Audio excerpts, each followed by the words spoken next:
ਕਹਿੰਦੇ ਨੇ ਜੀ ਲਾੜੇ ਵਾਲੀ ਗੱਡੀ 'ਚ ਰਿਸ਼ਤੇਦਾਰਾਂ ਨੂੰ ਲਾਓ ਤੇ ਜੀਣ ਮਰਨ ਮੁੱਕ ਜਾਂਦਾ। ਇੱਕ ਗੁੱਫਾ ਹੁੰਦਾ ਸਭ ਤੋਂ ਮੈਲਾ ਹੁੰਦਾ ਤੇ ਨਖਰਾ ਉਹਦਾ ਸਭ ਤੋਂ ਜ਼ਿਆਦਾ ਹੁੰਦਾ। ਕਈ ਬੰਦੇ ਨੇ ਕਹਿੰਦੇ ਜੀ ਮੈਂ ਬੋਸਕੀ ਦਾ ਸੂਟ ਪਾਇਆ ਤੇ ਤੁਸੀਂ ਕਾਟਨ ਵਾਲੇ ਨੂੰ ਭਾ ਲਿਆ। ਲਾੜੇ ਵਾਲੀ ਗੱਡੀ ਦੇ ਲਾੜੇ ਦੇ ਨਾਲ ਭਾਉਣਾ ਲਾੜੇ ਵਾਲੀ ਗੱਡੀ 'ਚ ਬੈਠੋ ਤੇ ਮੋਬਾਈਲ ਦੇ ਸਿਗਨਲ ਨਹੀਂ ਜਾਂਦੇ। ਤੁਸੀਂ ਸਿਰਫ ਲਾੜੇ ਵਾਲੀ ਗੱਡੀ ਦੇ ਕੇ ਪੈਸੇ ਲੁੱਟੇ ਨੇ। दूल्हे वाली गाड़ी में बैठना चाहिए नहीं, उसका क्या फायदा है, दांतों में कीड़ा नहीं लगता। शादी करके टेंड हो गई है। अस्सलाम वालेकुम दोस्तों, मैं नईम शौकी ਤਾਂ ਤੁਸੀਂ ਵੇਖ ਰਹੇ ਹੋ ਫਨਕਾਰੀਆਂ। ਨੇੜੇ ਹੋਵੋ ਜ਼ਰਾ ਵੀਰੇ। ਅੱਜ ਦੀ ਇਹ ਫਨਕਾਰੀ ਆ ਕਿ ਸਾਡੇ ਪਿਆਰੇ ਪਾਕਿਸਤਾਨ 'ਚ ਰਿਸ਼ਤੇਦਾਰ ਇਸ ਗੱਲੋਂ ਜੀਣਾ ਮਰਨਾ ਮੁਕਾ ਦਿੰਦੇ ਨੇ ਕਿ ਜੀ ਸਾਨੂੰ ਲਾੜੇ ਵਾਲੀ ਗੱਡੀ 'ਚ ਨਹੀਂ ਪਾਇਆ। ਮੈਂ ਵੀਰੇ ਪੁੱਛਣਾ, ਲਾੜੇ ਵਾਲੀ ਗੱਡੀ 'ਚ ਬੰਦਾ ਬੈਠਾ ਹੋਵੇ ਤੇ ਨੈੱਟ ਫ੍ਰੀ ਚੱਲਦਾ, ਜਾਂ ਲਾੜੇ ਵਾਲੀ ਗੱਡੀ 'ਚ ਪੈਰਾਂ ਦੀਆਂ ਤਲੀਆਂ ਨਹੀਂ ਸੜਦੀਆਂ, ਜਾਂ ਲਾੜੇ ਵਾਲੀ ਗੱਡੀ 'ਚ ਕੋਈ ਇਹੀ ਨਹੀਂ ਕਹਿੰਦਾ ਸਾਰੀ ਜ਼ਿੰਦਗੀ ਕਿ ਵੀਰੇ ਤੂੰ ਉਤਰਨਾ ਹੈ, ਜਾਂ ਵੀਰੇ ਲਾੜੇ ਵਾਲੀ ਗੱਡੀ ਉੱਡਣ ਲੱਗ ਪੈਂਦੀ। ਅੱਜ ਅਸੀਂ ਯਾਰਾਂ ਬੇਲੀਆਂ ਨੂੰ ਪੁੱਛਾਂਗੇ ਕਿ ਲਾੜੇ ਵਾਲੀ ਗੱਡੀ 'ਚ ਬਹਿਣਾ ਕਿੰਨਾ ਕੁ ਜ਼ਰੂਰੀ ਆ। ਆਓ ਮੇਰੇ ਨਾਲ। ਕਹਿੰਦੇ ਨੇ ਕਿ ਸਾਡੇ ਇੱਥੇ ਜੀਣ ਮਰਨ ਇਸ ਗੱਲੋਂ ਮੁੱਕ ਜਾਂਦਾ ਰਿਸ਼ਤੇਦਾਰਾਂ ਦਾ ਜੀ ਕਿ ਸਾਨੂੰ ਲਾੜੇ ਵਾਲੀ ਗੱਡੀ 'ਚ ਨਹੀਂ ਪਾਇਆ।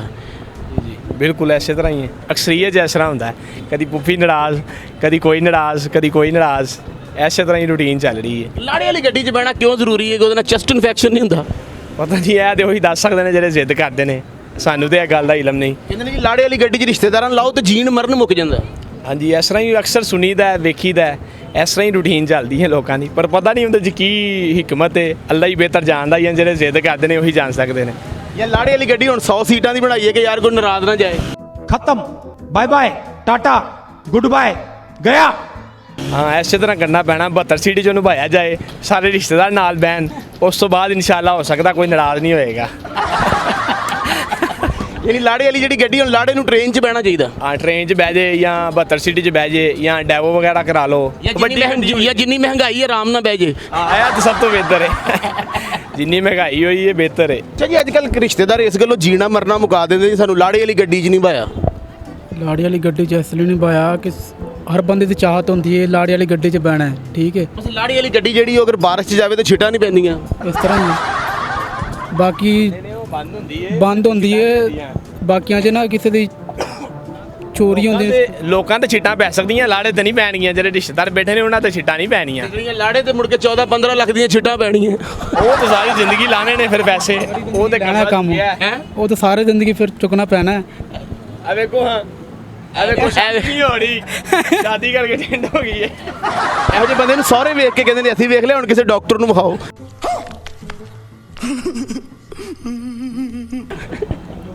ਇਸ ਤਰ੍ਹਾਂ ਹੀ ਵਿਆਹ ਹੋਇਆ ਆਪਣਾ? ਨਹੀਂ ਨਹੀਂ ਔਰ ਨਹੀਂ ਜੀ ਹੋਣਾ, ਫੇਸ਼ੀਅਲ ਕਰਾਓ। ਨਹੀਂ ਹਜੇ ਨਹੀਂ ਕਰਾਉਣ ਹੋਣਾ। ਗਿਆ ਹੀ, ਨਾਈ ਨੇ ਕਿਹਾ ਜੀ ਮੈਂ ਨਹੀਂ ਕਰਨਾ, ਕਿਸੇ ਹੋਰ ਬੰਦੇ ਕੋ ਜਾਓ, ਕੋਈ ਡਾਕਟਰ ਸ਼ਾਕਟਰ ਹੋਏਗਾ, ਉਹ ਸਰਜਰੀ ਕਰੇਗਾ, ਫਿਰ ਫਰਕ ਪੈਣਾ ਹੈ। ਇਹੋ ਜਿਹਾ ਬੰਦਾ ਕਹਿੰਦਾ ਮੇਰਾ 20 ਵਾਰੀ ਰਿਸ਼ਤਾ ਮੁੜੀਆ, ਪੁੱਛੇ ਖੈਰ, ਕਹਿੰਦਾ ਸਾਡਾ ਘਰ ਗਲੀ ਦੇ ਮੋੜ ਤੇ ਅੱਗੋਂ ਮੁੜ ਜਾਂਦਾ। Thank you. ਅੱਛਾ ਜੀ, ਕਹਿੰਦੇ ਨੇ ਇੱਥੇ ਲੋਕੀ ਰਿਸ਼ਤੇਦਾਰ ਜੀਣ ਮਰਨ ਨੂੰ ਮੁਕਾ ਦਿੰਦੇ ਨੇ ਸਾਨੂੰ ਲਾੜੇ ਵਾਲੀ ਗੱਡੀ 'ਚ ਨਹੀਂ ਪਾਇਆ। ਲਾਮੇ ਤੇ ਫਿਰ ਕਦੇ ਵੀ ਨਹੀਂ ਖਤਮ ਹੁੰਦੇ। ਕਹਿੰਦੇ ਨੇ ਜੀ ਤੁਸੀਂ ਸਾਨੂੰ ਲਾੜੇ ਵਾਲੀ ਗੱਡੀ 'ਚ ਨਹੀਂ ਪਾਇਆ, ਜੀਣ ਮਰਨ ਖਤਮ। ਨਹੀਂ ਨਹੀਂ, ਇਹੋ ਜਿਹਾ ਕੰਮ ਨਹੀਂ ਹੈਗਾ, ਲੇਕਿਨ ਉਹ ਇਹ ਲਾਮਾ ਤੁਸੀਂ ਜਿੰਨਾ ਕਿਸੇ ਨੂੰ ਕਰੋਗੇ ਉਨਾ ਹੀ ਉਹ ਸਿਰ ਤੇ ਹੀ ਚੜ੍ਹਦਾ ਜਾਏਗਾ। ਇਸ ਲਈ ਇਹਨਾਂ ਚੀਜ਼ਾਂ ਨੂੰ ਜਿਹੜਾ ਇਹਨਾਂ ਜ਼ਿਆਦਾ ਮਹਿਸੂਸ ਨਹੀਂ ਕਰਨਾ ਚਾਹੀਦਾ। ਲਾਈਟ ਲੈਣਾ ਚਾਹੀਦਾ। ਲਾਈਟ ਲੈਣਾ ਚਾਹੀਦਾ ਅਤੇ ਆਪਣੇ ਸਿਰ ਤੇ ਸਵਾਰ ਨਹੀਂ ਕਰਨਾ ਚਾਹੀਦਾ। ਆਪਣੀ ਕਮੀ ਖੁਸ਼ੀ ਕਰਨੀ ਚਾਹੀਦੀ ਇਨਸਾਨ ਨੂੰ, ਆਪਣੇ ਧਿਆਨ ਕਰਨ ਦਾ। ਜਿਹੜਾ ਜਿਹਨੇ ਨਹੀਂ ਖੁਸ਼ ਹੋਣਾ ਨਾ, ਉਹਨੇ ਨਹੀਂ ਖੁਸ਼ ਹੋਣਾ। ਭਾਵੇਂ ਉਹਨੂੰ ਲਾੜੇ ਵਾਲੀ ਗੱਡੀ ਦੇ ਉੱਤੇ ਵੀ ਪਾ ਦਿਓ, ਤੇ ਵੀ ਬਾਅਦ ਦਿਓ, ਉਹਨੇ ਨਹੀਂ ਖੁਸ਼ ਹੋਣਾ। ਭਾਵੇਂ ਲਾੜਾ ਥੱਲੇ ਲਾ ਕੇ ਉਹਨੂੰ ਪਾ ਦਿਓ। ਉਹ ਹਰ ਖਾਨਦਾਨ ਵਿੱਚ 2-4 ਜੀ ਹੁੰਦੇ ਨੇ, ਉਹ ਉਹ ਸਭ ਨੂੰ ਪੂਰੇ ਖਾਨਦਾਨ ਨੂੰ ਪਤਾ ਹੁੰਦਾ ਹੈ ਕਿ ਇਹ ਫਲਾਣਾ ਇਸ ਤਰ੍ਹਾਂ ਹੈਗਾ। ਇੱਕ ਗੁੱਫਾ ਹੁੰਦਾ ਸਭ ਤੋਂ ਮੈਲਾ ਹੁੰਦਾ ਤੇ ਨਖਰਾ ਉਹਦਾ ਸਭ ਤੋਂ ਜ਼ਿਆਦਾ ਹੁੰਦਾ। ਬਿਲਕੁਲ ਬਿਲਕੁਲ ਸਹੀ ਹੈ ਨਾ ਜੀ? ਹਾਂ। ਔਰ ਨਜ਼ਰ ਵੀ ਉਹਨੂੰ ਘੱਟ ਆਉਂਦਾ। ਇੱਕ ਦੇਖ ਖੋਲ ਕੇ ਕਹਿੰਦਾ ਕਿੰਨੇ ਖੋਲੀਆਂ? 2 ਦੇਖਾਂ। ਸਾਡਾ ਵਿਆਹ ਕਹਿ ਰਿਹਾ ਹੁੰਦਾ ਇੱਕ ਆ, ਨਹੀਂ ਜੀ ਕਹਿੰਦਾ ਜੀ ਮੈਨੂੰ 2 ਨਜ਼ਰ ਆਉਂਦੀਆਂ, 2 ਹੀ ਨੇ। ਹਾਂਜੀ, ਉਹਨੂੰ 4 ਬੋਟੀਆਂ ਵੱਧ ਵੀ ਪਾ ਦਿਓ, ਉਹਨੇ ਕਹਿਣਾ ਮੈਨੂੰ ਤਾਂ ਬੋਟੀ ਮਿਲਣੀ ਹੀ ਨਹੀਂ। Thank you. ਸ਼ੁਕਰੀਆ। ਭਾਜੀ ਇੱਥੇ ਰਿਸ਼ਤੇਦਾਰ ਜੀਣਾ ਮਰਨਾ ਮੁਕਾ ਦਿੰਦੇ ਨੇ ਜੀ ਸਾਨੂੰ ਲਾੜੇ ਵਾਲੀ ਗੱਡੀ 'ਚ ਨਹੀਂ ਪਾਇਆ। सही बात है, अच्छी बात कर रहे हो आप। ਤੁਸੀਂ ਬੈਠੇ ਹੋ ਕਦੀ लाड़े वाली ਗੱਡੀ 'ਚ? हाँ जी, बैठे हैं अल्हम्दुलिल्लाह। अभी मजा आएगा ना भिड़ो। ਤੇ ਲਾਇਆ ਤਾਂ ਨਹੀਂ ਉਹਨਾਂ ਨੇ? नहीं लाया, ਕੋਈ ਲੜਾਈ ਲੜੂਈ? नहीं कोई मसला नहीं। ਜਾਂ ਤੁਹਾਨੂੰ ਕਿਸੇ ਨੇ ਕਿਹਾ ਹੋਵੇ ਕਿ ਯਾਰ ਮੂੰਹ ਧੋ ਕੇ ਆ ਫਿਰ ਬੈਠੀ? नहीं, किसी ने नहीं किया।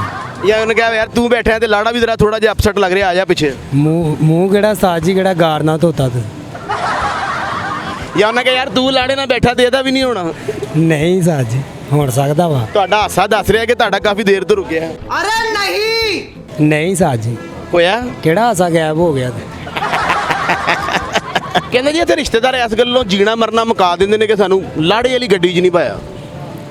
ਬਿਲਕੁਲ ਇਹ ਗੱਲ ਹਕੀਕਤ ਹੈ ਔਰ 90% ਤੁਸੀਂ ਠੀਕ ਕਹਿ ਰਹੇ ਹੋ ਕਿ ਲੜਕੇ ਤੇ ਉਤਰ ਜਾਂਦੇ ਨੇ। ਲੜ ਕੇ ਉਤਰ ਜਾਂਦੇ ਨੇ ਔਰ ਜ਼ਿਆਦਾਤਰ ਲੜਾਈਆਂ ਇਸੇ ਵਜ੍ਹਾ ਤੋਂ ਹੁੰਦੀਆਂ ਨੇ। ਕਈ ਬੰਦੇ ਤੇ ਕਹਿੰਦੇ ਜੀ ਮੈਂ ਬੋਸਕੀ ਦਾ ਸੂਟ ਪਾਇਆ ਤੇ ਤੁਸੀਂ ਕਾਟਨ ਵਾਲੇ ਨੂੰ ਭਾ ਲਿਆ ਹੈਨਾ। ਬਿਲਕੁਲ ਕਈ ਬੰਦੇ ਤੇ ਇਸ ਗੱਲੋਂ ਵੀ ਰੁੱਸ ਜਾਂਦੇ ਕਿ ਜਿਹੜੀ ਤੇ ਘੋੜੀ ਨੱਚ ਰਹੀ ਸੀ ਮੈਨੂੰ ਪਿੱਛੇ ਨਹੀਂ ਖਿਲਾ ਰਿਹਾ। ਚਲੋ ਜੀ। ਅੱਛਾ ਜੀ, ਕਹਿੰਦੇ ਨੇ ਇੱਥੇ ਲੋਕ ਜੀਣਾ ਮਰਨਾ ਇਸ ਗੱਲੋਂ ਮੁਕਾ ਦਿੰਦੇ ਨੇ ਰਿਸ਼ਤੇਦਾਰ ਕਿ ਸਾਨੂੰ ਲਾੜੇ ਵਾਲੀ ਗੱਡੀ 'ਚ ਨਹੀਂ ਪਾਇਆ। ਹਾਂ ਬਿਲਕੁਲ, ਇਹ ਤੁਹਾਡੀ ਗੱਲ ਬਿਲਕੁਲ ਸਹੀ ਹੈ ਤੇ ਕੋਈ ਮਸਲਾ ਨਹੀਂ ਹੁੰਦਾ। ਲਾੜੇ ਵਾਲੀ ਗੱਡੀ 'ਚ ਪਾ ਲੈਣਾ ਚਾਹੀਦਾ ਵੈਸੇ। ਨਹੀਂ ਜਦੋਂ ਬੰਦੇ ਤਿੰਨ ਬਹਿੰਦੇ ਤਾਂ ਫਿਰ 5 ਕਿਵੇਂ 7 ਕਿਵੇਂ ਬਹਿਣ। ਤੇ ਜਿੱਥੇ 500 ਬੰਦਾ ਨਾਰਾਜ਼ ਹੋਇਆ ਉਹਨਾਂ ਦਾ ਕੀ ਕਰੀਏ? ਅਤੇ ਇਹ ਵੀ ਗੱਲ ਤੁਹਾਡੀ ਸਹੀ ਹੈ। ਆਪਣਾ ਤੇ ਕੱਪੜੇ ਦਾ ਕੰਮ ਆ, ਸ਼ਾਦੀ ਵਿਆਹ ਦਾ ਤਾਂ ਪਤਾ ਹੀ ਹੋਵੇਗਾ। ਨਹੀਂ ਸ਼ਾਦੀ ਵਿਆਹ ਥੋੜੀ ਬਰਬਾਦੀ ਗਈ ਇੱਥੇ ਹੈ ਬਰਬਾਦੀ ਨਹੀਂ, ਅਕਸਰ ਕਹਿੰਦੇ ਨੇ ਰਿਸ਼ਤੇਦਾਰ ਇਸ ਗੱਲੋਂ ਜੀਣਾ ਮਰਨਾ ਮੁਕਾ ਦਿੰਦੇ ਨੇ ਕਿ ਜੀ ਸਾਨੂੰ ਲਾੜੇ ਵਾਲੀ ਗੱਡੀ 'ਚ ਨਹੀਂ ਪਾਇਆ। ਤੇ ਹਕੀਕਤ ਹੈ, ਲੜਾਈ ਹੁੰਦੀ ਹੈ ਇਸ ਗੱਲ ਤੋਂ। ਕਿ ਲਾੜੇ ਵਾਲੀ ਗੱਡੀ 'ਚ ਪਾਓ। ਲਾੜੇ ਵਾਲੀ ਗੱਡੀ ਤੇ ਲਾੜੇ ਦੇ ਨਾਲ ਭਾਉਣਾ ਲਾੜੇ ਵਾਲੀ ਗੱਡੀ 'ਚ ਬੈਠੋ ਤੇ ਮੋਬਾਈਲ ਦੇ ਸਿਗਨਲ ਨਹੀਂ ਜਾਂਦੇ ਹਰ ਚੀਜ਼ ਦੇ ਸਿਗਨਲ ਆਉਂਦੇ ਨੇ। ਜਾਂ ਲਾੜੇ ਵਾਲੀ ਗੱਡੀ 'ਚ ਇੱਕਦਮ ਚੀਜ਼ ਡਾਊਨਲੋਡ ਹੋ ਜਾਂਦੀ। ਨਹੀਂ ਜ਼ਾਹਰੀ ਗੱਲ ਹੈ, ਹਰ ਬੰਦੇ ਦੀ ਖੁਆਇਸ਼ ਹੁੰਦੀ ਨਾ ਲਾੜੇ ਵਾਲੀ ਗੱਡੀ 'ਚ ਬਹਿਣਾ। ਲਾੜੇ ਵਾਲੀ ਗੱਡੀ ਹੈ, ਪੀਰਾਂ ਵਾਲੀ ਗੱਡੀ ਹੈ। ਉਹ ਫਕੀਰ ਵਾਲੀ ਗੱਡੀ ਹੁੰਦੀ ਕਿ ਕਿਤੇ ਲੜਾ ਚਪੇੜ ਮਾਰੇ ਤੇ ਕੀ ਪਤਾ ਨਹੀਂ ਸੁਣੀ ਹੈ। ਅੱਛਾ, ਉਸ ਦਿਨ ਲਾੜਾ ਲੇਲਾ ਜਿਹਾ ਬਣਿਆ ਹੁੰਦਾ, ਕੋਈ ਨਾ ਰੋਟੀ ਖਾ ਲਓ ਤੇ ਟੁਰ ਪੈਂਦਾ ਉਹਨੂੰ, ਹੈਨਾ। ਆਪਣੀ ਮਰਜ਼ੀ ਕੋਈ ਨਹੀਂ ਹੁੰਦੀ। ਉਹ ਕੁਰਬਾਨੀ ਹੋ ਰਹੀ ਹੁੰਦੀ ਹੈ। ਬੱਕਰੇ ਦੀ ਕੁਰਬਾਨੀ ਹੋਏ ਤਾਂ ਰੱਸੀ ਫੜੀ ਹੁੰਦੀ ਨਾ ਬੰਦੇ ਨੇ, ਜਿੱਦਣ ਨੂੰ ਤੋੜੀ ਜਾਏਗਾ ਉਹ ਤੁਰੀ ਜਾਣਾ ਉਹਨੇ। ਤੁਹਾਡਾ ਮੈਂ ਵਿਆਹ ਇੱਕ ਕੁਰਬਾਨੀ ਹੈ। ਕੁਰਬਾਨੀ ਜਿਹਦਾ ਨਹੀਂ ਹੋਇਆ ਉਹ ਵੀ ਕਹਿੰਦਾ ਦੁਆ ਕਰੋ, ਜਿਹਦਾ ਹੋ ਜਾਂਦਾ ਉਹ ਮਹਿੰਗਾਈ ਦੇ ਵਿੱਚ ਤਾਂ ਕਹਿੰਦਾ ਦੁਆ ਕਰੋ ਯਾਰ। ਬਿਲ ਜਮਾਈ ਦਿਲ ਦੇ ਜਾਂ ਬਿਲ ਦੇ। ਓਕੇ ਸਰ, अस्सलाम वालेकुम। ਵਾਲੇਕੁਮ ਸਲਾਮ। ਕੀ ਬਾਤ ਹੈ, ਇੱਕ ਪਾਰ ਵਾਲੀ ਮੱਖੀ ਹੁੰਦੀ। ਰਿਸ਼ਤੇਦਾਰ ਇਸ ਗੱਲੋਂ ਜੀਣਾ ਮਰਨਾ ਮੁਕਾ ਦਿੰਦੇ ਨੇ ਕਿ ਸਾਨੂੰ ਲਾੜੇ ਵਾਲੀ ਗੱਡੀ 'ਚ ਨਹੀਂ ਪਾਇਆ। ਸਹੀ ਕਹਿੰਦੇ ਨੇ। ਤੂੰ ਸਿਰਫ ਲਾੜੇ ਵਾਲੀ ਗੱਡੀ ਦੇ ਕੇ ਪੈਸੇ ਲੁੱਟੇ ਨੇ। 150 ਰੁਪਇਆ ਲੁੱਟਿਆ ਜੀ। ਅੱਛਾ ਜੀ। ਹਾਂਜੀ, ਲਾੜਾ ਕਹਿੰਦਾ 250 100 ਚ ਝੂਠ ਬੋਲ ਰਹੇ। 150 ਲੁੱਟਿਆ ਸੀਗਾ, ਝੂਠ ਬੋਲਦਾ ਜੀ। ਅੱਛਾ, ਜਿਸ ਤਰ੍ਹਾਂ ਦੀ ਇਹਦੀ ਸ਼ਕਲ ਹੈ ਨਾ, ਵਿਆਹ 'ਚ ਕੋਈ ਵੀ ਹਾਰ ਤੋੜੇ ਇਹੋ ਜਿਹਾ ਮੁੰਡਾ ਫੜਿਆ ਜਾਂਦਾ। ਤੂੰ ਸਾਂ।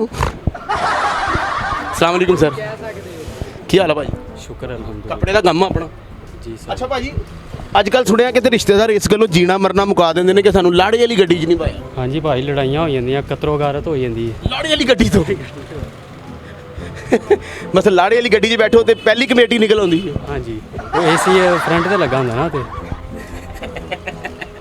ਉਹ ਦੂਜੀਆਂ ਗੱਡੀਆਂ 'ਚ ਵੀ ਏਸੀ ਭਾਈ ਫਰੰਟ ਤੇ ਲੱਗਾ ਹੁੰਦਾ। ਨਹੀਂ ਉਹਦੇ ਜ਼ਿਆਦਾ ਕਰੀਬ ਹੋ ਜਾਂਦਾ ਨਾ। ਕੀ ਇਹਦਾ ਲੌਜਿਕ ਕੀ ਹੈ ਕਿ ਲਾੜੇ ਵਾਲੀ ਗੱਡੀ 'ਚ ਬਹਿਣਾ ਸੀ ਇੰਨਾ ਲੜਾਈ ਤੇ ਉਹ ਕੁਰਬਾਨੀ ਵਾਲਾ ਬੱਕਰਾ ਉਹਦੇ 'ਚ ਹੁੰਦਾ ਨਾ। ਅੱਜ ਕੱਲ ਰਿਸ਼ਤੇਦਾਰ ਇਸ ਗੱਲੋਂ ਜੀਣ ਮਰਨ ਮੁਕਾ ਦਿੰਦੇ ਨੇ ਕਿ ਸਾਨੂੰ ਲਾੜੇ ਵਾਲੀ ਗੱਡੀ 'ਚ ਨਹੀਂ ਪਾਇਆ। ਸਹੀ ਕਹਿੰਦੇ ਨੇ, ਲਾੜੇ ਵਾਲੀ ਗੱਡੀ 'ਚ ਬਹਿਣਾ ਚਾਹੀਦਾ। ਬਹਿਣਾ ਚਾਹੀਦਾ, ਬਿਲਕੁਲ ਬਹਿਣਾ। ਲਾੜੇ ਵਾਲੀ ਗੱਡੀ 'ਚ ਬਹਿਣ ਦੇ ਨਾਲ ਕੀ ਹੁੰਦਾ? ਬਲੱਡ ਪ੍ਰੈਸ਼ਰ ਹਾਈ ਨਹੀਂ ਹੁੰਦਾ ਨਾ, ਬਿਲਕੁਲ ਬਲੱਡ ਸਹੀ ਰਹਿੰਦਾ ਹੈ ਬਿਲਕੁਲ। ਜਾਂ ਲਾੜੇ ਵਾਲੀ ਗੱਡੀ 'ਚ ਬਹਿਣਾ ਕਾਲਾ ਯਰਗਾਨ ਨਹੀਂ ਹੁੰਦਾ। ਨਾ ਨਹੀਂ, ਕਾਲਾ ਯਰਕਾਨ ਨਹੀਂ ਹੁੰਦਾ। ਤੇ ਕਹਿੰਦੇ ਨੇ ਜੀ ਸਾਨੂੰ ਲਾੜੇ ਵਾਲੀ ਗੱਡੀ 'ਚ ਨਹੀਂ ਪਾਇਆ, ਜੀਣ ਮਰਨ ਖਤਮ।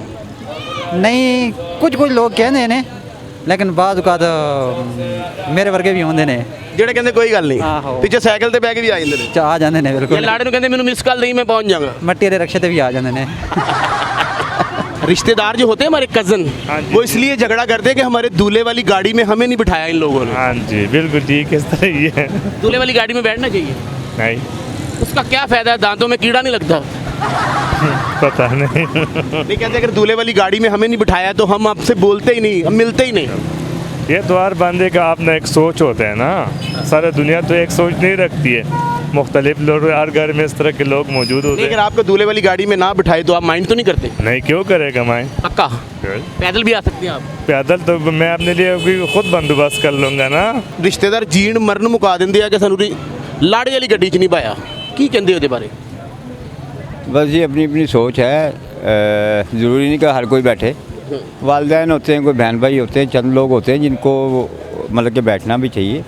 तो बाकी दुनियादारी है ना जी। अब ऐसा भी है कि एक भाई पैसे वाला है, दूसरा थोड़ा माड़ा है, तो वो नहीं उससे मिलता। तो ये छोटी सी बात है कि शादी वाली गाड़ी में हमें क्यों नहीं बिठाया। 4 लोग बैठते हैं, 5 लोग। ਭੈਣਾਂ ਦਾ ਤੇ ਹੱਕ ਬਣਦਾ, ਭਣਵਈਆਂ ਦਾ ਹੱਕ ਬਣਦਾ। ਜਿਹੜਾ ਦੂਸਰੇ ਲੋਕ ਰੁੱਸ ਜਾਂਦੇ ਆ, नहीं, वो ज्यादती है, वो गलत बात है। ਉਹਨਾਂ ਨੂੰ ਰੁੱਸਣਾ ਨਹੀਂ ਚਾਹੀਦਾ। नहीं, बेशक बिल्कुल ऐसी बात ही नहीं होनी, नहीं सोच ही नहीं होनी चाहिए ये बात कि भाई हमें नहीं बिठाया और भाई को बिठा लिया और बहनों को बिठा लिया। ये बहुत गलत बात है। ਅੱਛਾ, ਪੈਸੇ ਵਾਲੇ ਬੰਦੇ ਦੇ ਆਪਣੇ ਅਸੂਲ ਨਹੀਂ ਹੁੰਦੇ ਸਾਰੇ? बेशक उनके अपने असूल होते हैं। ਅੱਛਾ, ਜਿਹਨੂੰ ਵੇਖੋ ਨਾ ਇੱਥੇ ਕਾਟਨ ਦਾ ਸੂਟ ਪਾਇਆ, ਮੂੰਹ 'ਚ ਪਾਨ ਪਾਇਆ, ਕੰਮ ਤੇ ਨਹੀਂ ਗਿਆ, ਉਹ ਨਿੱਕਾ ਭਰਾ ਅਮਰੀਕਾ ਹੁੰਦਾ ਹੈ। हाँ जी। ਉਧਰ ਜਾਓ ਪੀਜ਼ਿਆਂ ਦੇ ਗੰਢੇ ਕੱਟ ਪਾਗਲ ਹੋਇਆ। ਖੈਰ ਪਿਛਲਿਆਂ ਦੇ ਢਿੱਡ ਪੂਰੇ ਨਹੀਂ ਹੁੰਦੇ। बस वो कहते हैं ना जी कि बाहर गया हुआ है मेरा भाई। बाहर तो वो नहीं गया होता है, बाहर तो ये गया होता है, वो तो अंदर होता है। क्योंकि हम खुद भी रहे हैं टर्की में रहा हूँ 5-6 साल, तो उस वक्त सब बहन भाई प्यार करते थे, मोहब्बत करते थे और अब नहीं करते? थे। अभी क्या है कि हालात नहीं है, तो वो कोई चक्कर नहीं है, ये दुनियादारी का असूल है भाई। ਇਹਦਾ ਮਤਲਬ ਕਿ ਰਿਸ਼ਤੇ ਜਿੰਨੇ ਨੇ ਸਭ ਤੁਹਾਡੀ ਜੇਬ ਨਾਲ ਨੇ। वो जेब से है, पैसे से सब कुछ, ਅਗਰ ਜੇਬ ਨਹੀਂ ਤੇ ਕੁਝ ਨਹੀਂ। वो कुछ भी नहीं, कोई भी नहीं। बहुत मुखलिस कोई बहन भाई हो जो ख्याल करता हो, अदरवाइज तो मेरा ख्याल तो कोई भी नहीं है। मेरा तो मुशाहदा यही है ज़िंदगी का। ਤੁਸੀਂ ਨਹੀਂ ਬੈਠਣਾ ਚਾਹੁੰਦੇ ਲਾੜੇ ਵਾਲੀ ਗੱਡੀ 'ਚ? ਦਿਲ ਹੀ ਨਹੀਂ ਕਰ ਰਿਹਾ। ਨਹੀਂ ਮਿਹਰਬਾਨੀ, ਥੈਂਕ ਯੂ। Thank you. ਤੇ ਨਾਜ਼ਰੀਨ ਕਿੱਦਾਂ ਦਾ ਲੱਗਾ ਤੁਹਾਨੂੰ ਸਾਡਾ ਅੱਜ ਦਾ ਫਨਕਾਰੀਆਂ? ਜੇ ਸਾਡਾ ਸ਼ੋਅ ਤੁਹਾਨੂੰ ਚੰਗਾ ਲੱਗਦਾ ਹੈ, ਇਹਨੂੰ ਲਾਈਕ ਕਰੋ, ਸ਼ੇਅਰ ਕਰੋ, ਸਬਸਕ੍ਰਾਈਬ ਕਰੋ ਤੇ ਥੱਲੇ ਕਮੈਂਟ ਬਾਕਸ 'ਤੇ ਸਾਨੂੰ ਲਿਖ ਕੇ ਜ਼ਰੂਰ ਦੱਸਿਆ ਕਰੋ, ਆਪਣੀ ਰਾਏ ਦਾ ਇਜ਼ਹਾਰ ਜ਼ਰੂਰ ਕਰਿਆ ਕਰੋ। ਹੱਸਦੇ ਰਹੋ, ਮੁਸਕਰਾਉਂਦੇ ਰਹੋ, ਸਲਾਮਤ ਰਹੋ ਤੇ ਵੇਖਦੇ ਰਹੋ ਫਨਕਾਰੀਆਂ।